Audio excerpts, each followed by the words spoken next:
LeBron James gustong manalo ang Dallas Mavericks kaysa sa Boston Celtics at Paul George pipiliin ng Lakers kaysa sa Clippers at ang ipapalit ng Lakers na big man kay Dwight Howard. Yan ang pag-uusapan natin ngayon mga tropa. Pero bago yan mga tropa, baka pwede ka mag-subscribe sa aking channel para manalo kayo ng tropang basketball jersey. Maraming salamat mga tropa. Let's go!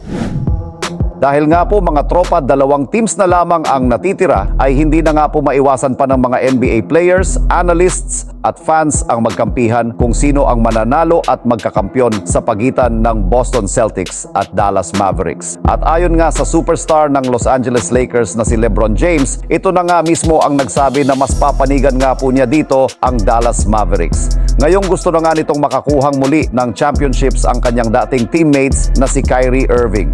Gusto rin naman niyang makita na masungkit ni Luka Doncic ang kanyang unang titulo sa kanyang NBA career. Bukod nga po dyan ay may personal na rason si LeBron James bakit ayaw niyang suportahan ang Boston Celtics. Dahil noon pa man ay hindi niya nagusto ang fanbase nito, lalo pat parating sobra ang pagtatrash talk ng mga ito sa mga Black American na players at lalo na sa kanilang mga nakakalaban na players. Kaya kahit man namamangha siya sa ipinapakita na performance ngayon ni Jason Tatum at Jaylen Brown, mas pipiliin pa rin naman ni LeBron James na panigan at suportahan ang Dallas Mavericks.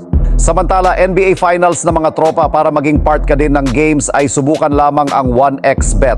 Gamitin lamang ang promo code na tropang 1x para sa up to 12,000 bonus credit sa first deposit. Available mga tropa sa GCash at Paymaya. Nasa comment section ang link.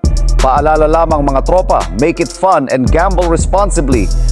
Ngayon nga ay tumungo naman tayo kay Paul George mga tropa. Sa ngayon nga ay inaasahan ang pagpasok ni Paul George sa free agency matapos na hindi siya bigyan ng Clippers ng kanyang hinihingi na max contract. Ang duo nila ni Kawhi Leonard at Paul George ay expected sana na magdala ng unang championship sa Clippers franchise. Ganun pa man, for some reason, mapa-injuries man yan o kaya naman on-court play, hindi nga sila naging successful dito despite of having a loaded roster sa mga nakaraang season. Kaya naman ayon nga sa mga fans ni Paul George ay lumipat na lamang daw ito sa mga contender team sa susunod na season. Kaya naman ayon sa former NBA player Kenyon Martin, kung ayaw daw nito na umalis sa LA ay pwede din naman niya na subukan ang team ng Lakers, lalo na at nagpapakita nga daw po ang Lakers ng interest dito sa superstar ng Los Angeles Clippers. Ayon din sa ibang NBA analyst ay mas fit nga daw itong si Paul George kay Anthony Davis at kay LeBron James. Nag-a-average nga itong si Paul George ng 22.6